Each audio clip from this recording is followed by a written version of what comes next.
Olá, viva a todos e bem-vindos a mais um programa Livros com Fé aqui na sua Anjos TV. É verdade, continuamos ainda na Feira do Livro, este espaço tão belo, tão agradável, que acolhe aquele que é o evento cultural sobre os livros com maior importância a nível nacional. A Paulus Editora está presente no stand A61, A63 e aqui pode encontrar muitas novidades da Paulus Editora, mas também de outras três editoras que representamos nesta Feira do Livro, a Multinova, a Edições Carmelo e a Caritas. Neste programa temos várias novidades para lhe apresentar do mundo editorial sobre a espiritualidade e sobre a fé. Mas temos também um convidado muito querido, certamente a todos vós, e que publica, já vai para o quarto livro na Paulus Editora, que é o José Luís Nunes Martins, que nos apresenta uma visão muito própria, profunda, acerca das questões do cotidiano e também da vida do mundo. Não perca este programa, fique connosco, pois temos muitas novidades para lhe apresentar. Olá, meus amigos, bem-vindos a mais um programa Livros com Fé. E como tinha prometido, temos connosco o José Luís Nunes Martins, um dos nossos autores best-seller, que vai apresentar brevemente o seu quarto livro de uma coleção de crónicas e reflexões. Primeiro, Filosofias, segundo, Amor, Silêncios e Tempestades, terceiro, Os Infinitos do Amor e o próximo, não vou dizer qual é o título, porque o próprio autor o vai revelar. Para além de dois livros escritos sobre a Via Sacra para crentes e não crentes e o Rosário para crentes e não crentes, livros estes escritos com outro autor, Paulo Pereira da Silva. Bem-vindo ao nosso programa, José Luís, e muito obrigado pela sua presença. Obrigado. O José Luís tem formação filosófica, neste momento trabalha na instrução em companhias aéreas. Sim. Como é que um filósofo se encarrega também de marketing? Encarrego-me de marketing e da tal da instrução nas companhias aéreas. Não é assim tão difícil de explicar. A instrução tem a ver com culturas e religiões, como lidam com a morte e o luto das diferentes culturas, como se lida com pessoas de culturas diferentes, e aí a perspectiva da filosofia ajuda-me a enquadrar e a estudar as coisas como deve ser e depois a tentar transmitir aquilo que importa passar. O marketing e a comunicação têm a ver com as palavras e com a capacidade de persuasão e, portanto, quase que virei para o inimigo. Os primeiros filósofos tinham como principais inimigos os sofistas, aqueles que eram capazes de convencer, mas jogava-se com as palavras e brincava-se com as palavras, com mais verdade ou com menos verdade, mas é nesse âmbito que eu vejo a ligação, que apesar de ser aparentemente invulgar, não é assim tão distante nem tão descabida quanto possa parecer. Poder entrevistar os nossos autores para nós é um privilégio e também para os nossos telespectadores, porque assim podemos perguntar algumas coisas ou alguns pormenores acerca das várias obras. E uma das questões que lhe gostaria de perguntar tem a ver com números. É que os subtítulos das suas obras, à exceção dos livros Via Sacra para crentes e não crentes e o Rosário para crentes e não crentes, trazem sempre números. 79 reflexões, 67 reflexões, 53 reflexões, 83 reflexões. Conhecendo o José Luís, estes números não estão aqui por acaso. Não, de todo. Todos eles são números primos, ou seja, números estranhos, esquisitos. E é exatamente por isso. A minha formação, eu tive uma ligação muito grande ao Padre João Resina, e ele era formado em Física, professor catedrático do Instituto Superior Técnico, especialista sumidade em Teoria da Relatividade, Mecânica de Fluidos e outras coisas, e sempre me ensinou uma perspectiva mais científica da questão. E sempre me pediu para eu ser diferente das outras pessoas, tentar fazer mais do que elas. E às vezes faço um esforço estranho para ser diferente. E quando apareceu a hipótese de editar o primeiro livro, estávamos por volta do 76, 77 e eu achei que podíamos ir até ao 79, mas não ao 80 e ficava um número primo. Depois a seguir veio o Amor, Silêncio e Tempestades, que é 63, também é um número primo, e sigo a ideia dos números primos, mais por uma questão de marcar a diferença com todos os outros. Não por alguma particularidade de cada um deles. Curiosamente, Os Infinitos do Amor, que são 53, é um ano mais uma, porque como as reflexões são publicadas semanalmente, 53 corresponde a um ano mais uma. Agora vai demorar, vai ter, o próximo livro tem 83, portanto com 83 é um bocadinho mais que um ano e meio. E o próximo livro vem na sequência dos anteriores, são reflexões também, com ilustrações, com o mesmo prefaciador. Perguntava-lhe, São colegas de viagem, quer o Carlos Ribeiro, quer o Padre Gonçalo Porto Carreira de Almada, que têm assinado os seus prefácios. São companheiros de viagens nestes seus livros? Sim, sem dúvida.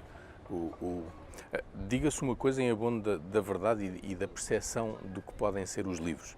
Apesar de terem números diferentes, têm mais ou menos o mesmo número de páginas todos eles, porque quando foram 53 reflexões, as reflexões eram bem mais robustas. O próximo terá 83, mas são mais pequenas. Portanto, em termos de não há mais nem menos valor em termos de quantidade de páginas. Depois, se tem valor ou não tem, isso os leitores E o título da próxima obra, qual é? Deixe-me dizer-lhe do Padre Gonçalo.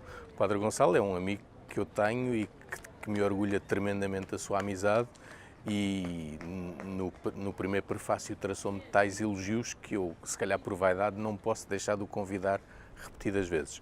O Carlos Ribeiro, que é o autor das ilustrações, é uma pessoa com quem eu trabalho já no domínio da publicidade, quando comecei a trabalhar em publicidade há muitos anos, e sempre me entendi bem com ele e damos-nos bem, e como nos damos bem e encontramos aqui um caminho e um ponto de equilíbrio, que ele gosta de fazer um desenho todas as semanas, eu gosto desta parceria, fica e está para durar.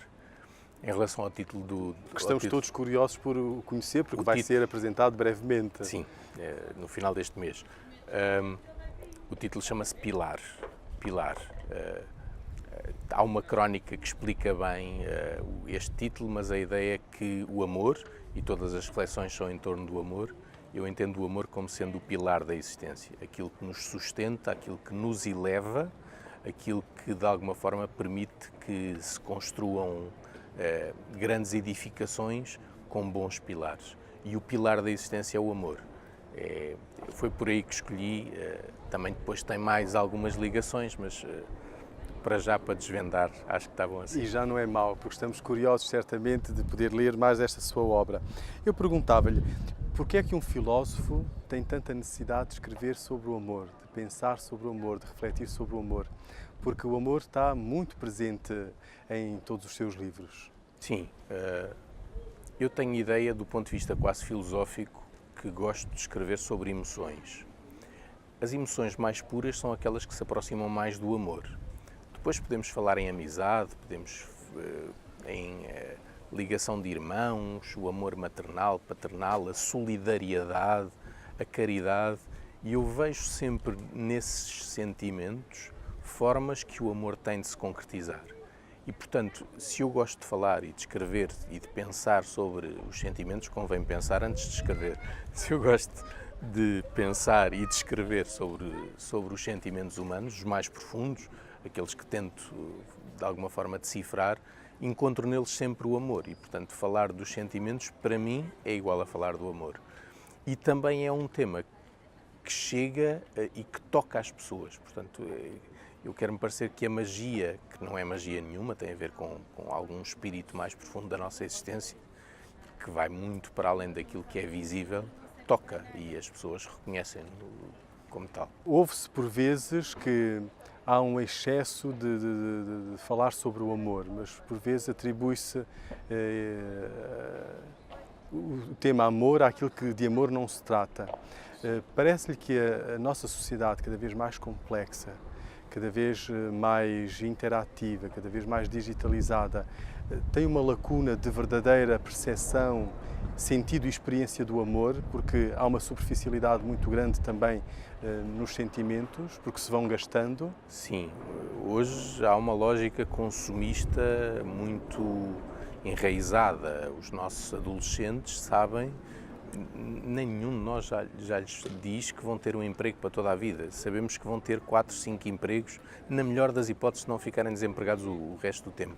Mas há esta ideia do consumismo. No entanto, quer-me parecer que o amor verdadeiro e o amor autêntico, o amor de quem todos se calhar falam e alguns sonham, é muito, muito, muito raro. E é muito raro hoje como era muito raro antes.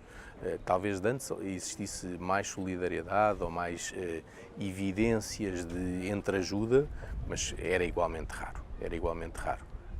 Não me quer parecer que estejamos hoje pior do que estávamos antes, no sentido de histórias de amor autênticas, de entregas pelo outro. Hoje cultiva-se o indivíduo, hoje cultiva-se o egoísmo, o orgulho, mas a verdade é que continua a ser um desafio igual ao de ontem. Por isso é que as palavras de Jesus Cristo continuam tão atuais como no tempo em que quem as pôde ouvir com os próprios ouvidos. É difícil, é muito difícil. Falava há pouco do amor maternal e eu lembro-me que nas suas apresentações a sua mãe está sempre muito presente nas suas palavras, Sim. porque da sua mãe tem falado, portanto imagino que também na sua vida, no seu coração, Sim. enquanto tal. Que amor de mãe é esse que recebeu, que viveu e que o tem influenciado tanto? É o amor, ponto. É o amor verdadeiro. Eu tenho a ideia que é curioso, a minha mãe sempre lutou muito. Quando eu nasci ela tinha 45 anos, o meu pai tinha 55, viviam sérias dificuldades económicas, ao ponto de muitas vezes não jantarem e de nos verem jantar a nós infelizes porque os filhos tinham para comer. Mas era uma mulher que não sabia ler nem escrever, mas sempre fez questão de dizer que o filho dela havia de conseguir chegar a algum lado. E não só dizia isto, como trabalhava afincadamente a lavar escadas e na limpeza, mulheradias, etc. E sempre se esforçou muito para que pudesse concretizar isto. E de alguma forma entregou-me não o sucesso de mão beijada, mas toda a formação que eu tive, inclusive na Universidade Católica Portuguesa, foi ela que a conseguiu fruto do seu próprio empenho, do seu suor, das suas lágrimas. Não lhe retribuir, ou pelo menos não lhe reconhecer esse esforço, seria uma estupidez completa. Ainda por cima se fala tanto sobre o amor, pelo menos devia ter consciência de quem me amou tanto e que se calhar eu não consegui amar tanto quanto a minha mãe merecia. Portanto, este não é um amor em teoria, é um amor em prática. Não, é um amor em prática, não havia teoria nenhuma. Quando era preciso dar uma estalada também dava. Portanto, não havia cá grandes teorias nem grandes vontades de dissertar acerca da pedagogia ou do que quer que seja. A escrita faz parte da sua vida há muitos anos, há vários anos. Escreveu durante vários anos uma crónica semanal para o I, neste momento há mais de um ano que tem uma crónica na Rádio Renascença, vários livros publicados e a Pausa Editora tem a alegria e a honra de o ter também no seu catálogo. O que é para si escrever? É uma necessidade ou é um hobby, um passatempo ou simples vontade de partilhar com os outros as suas reflexões? É uma necessidade de me entender, de fazer qualquer coisa que tenha algum valor e que faça chegar às outras pessoas algo que... Isso é muito interessante. Quando escreve, está-se a entender a si próprio. Sim. Há aí um caminho interior Sim, enquanto escreve. Eu não consigo escrever sem me descrever, não é? Estou a falar... Acredito muito na ideia de Santo Agostinho que no fundo somos todos iguais. Portanto, se eu descer às profundidades do meu ser, eu chego a qualquer coisa que é universal.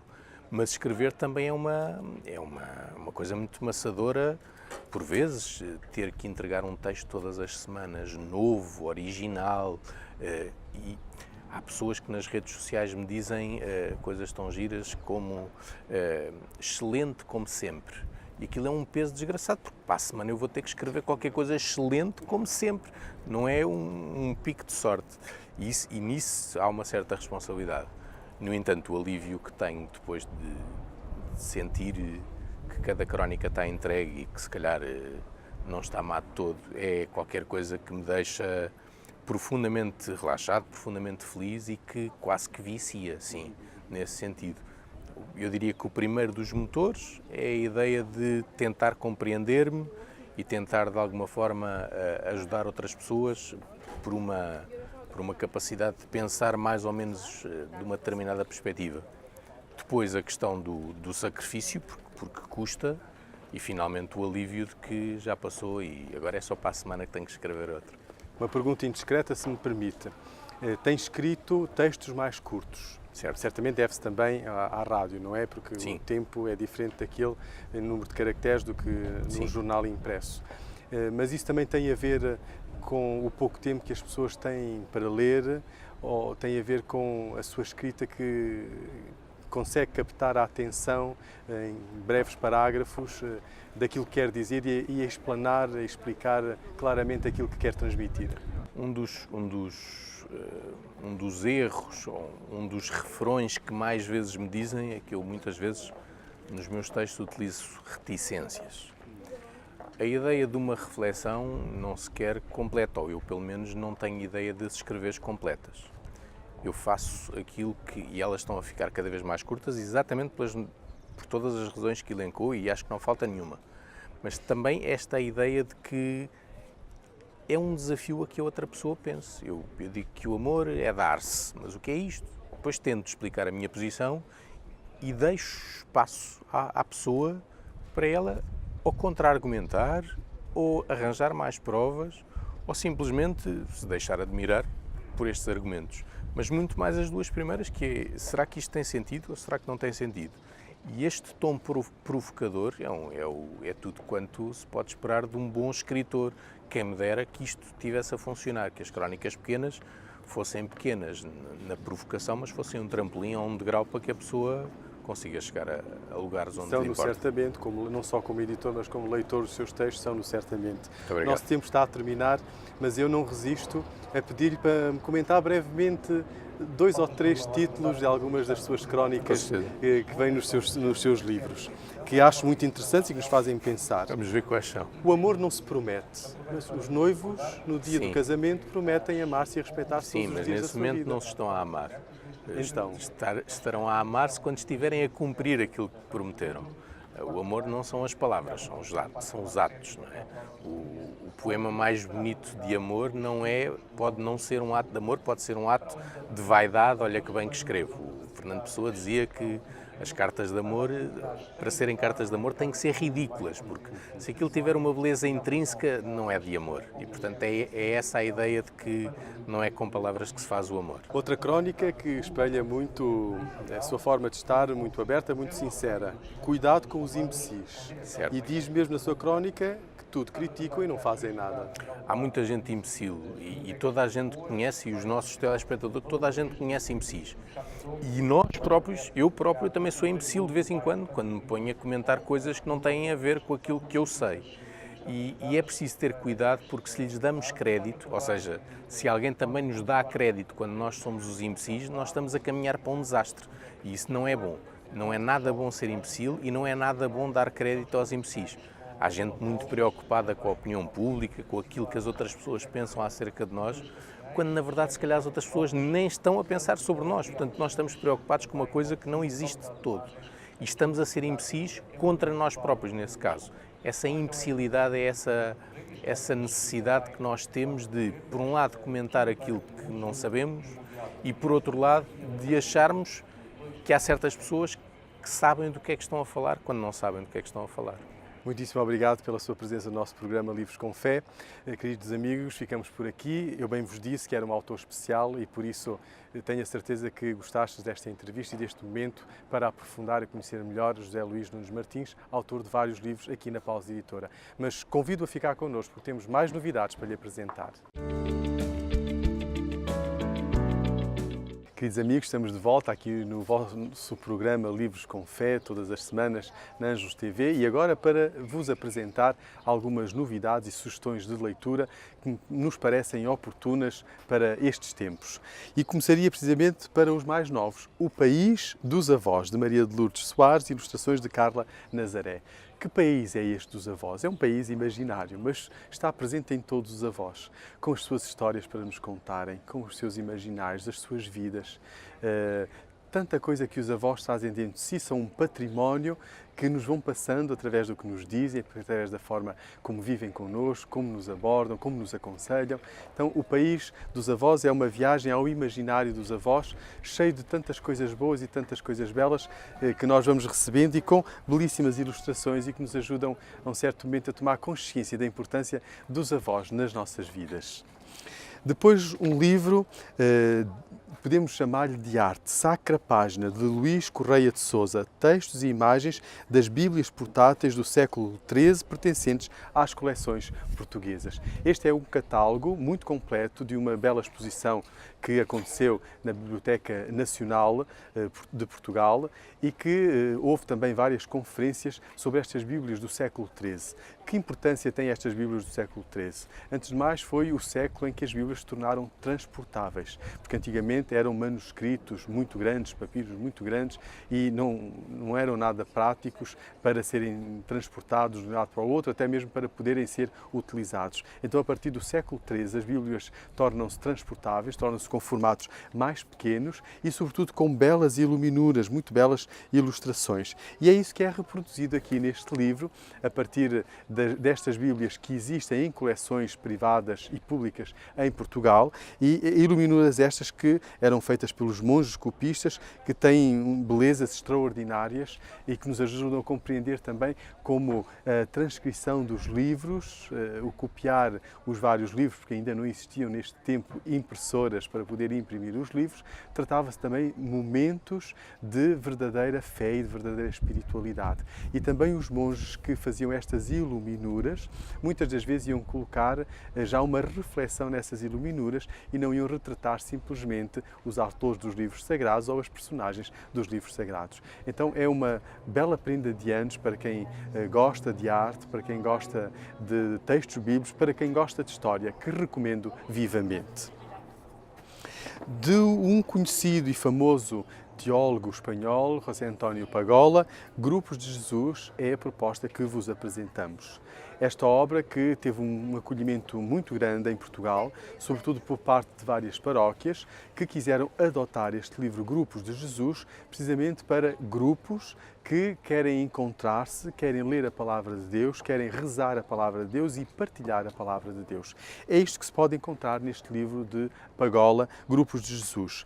Tem vários esquemas a partir da Bíblia, a partir de textos bíblicos, em que nos é apresentado o texto bíblico, são dadas pistas de reflexão a partir da exegese e depois são colocadas perguntas ao grupo ou individualmente. No fundo, é um aprofundar as raízes da Palavra de Deus para aprofundar as raízes da vida cristã. Então, um livro que recomendo vivamente para que possamos abordar a Palavra de Deus e crescer no conhecimento de Deus a partir da Sagrada Escritura. Um livro com uma linguagem muito acessível, um livro que permite uma abordagem pastoral e uma atualização da Palavra de Deus para os nossos dias. Da editora do Apostolado da Oração, de Otávio de Bertolis, um sacerdote jesuíta, um caminho simples e belo, o coração de Cristo e a oração.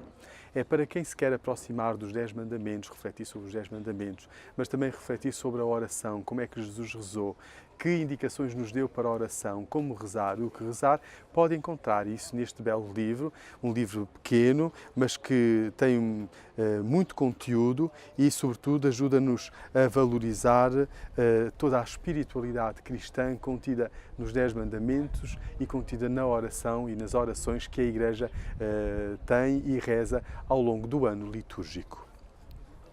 Da editora Caritas, Crianças sem a sua infância, de Ernesto Candeias Martins. A história social da infância, acolher, assistir, reprimir ou reeducar as crianças.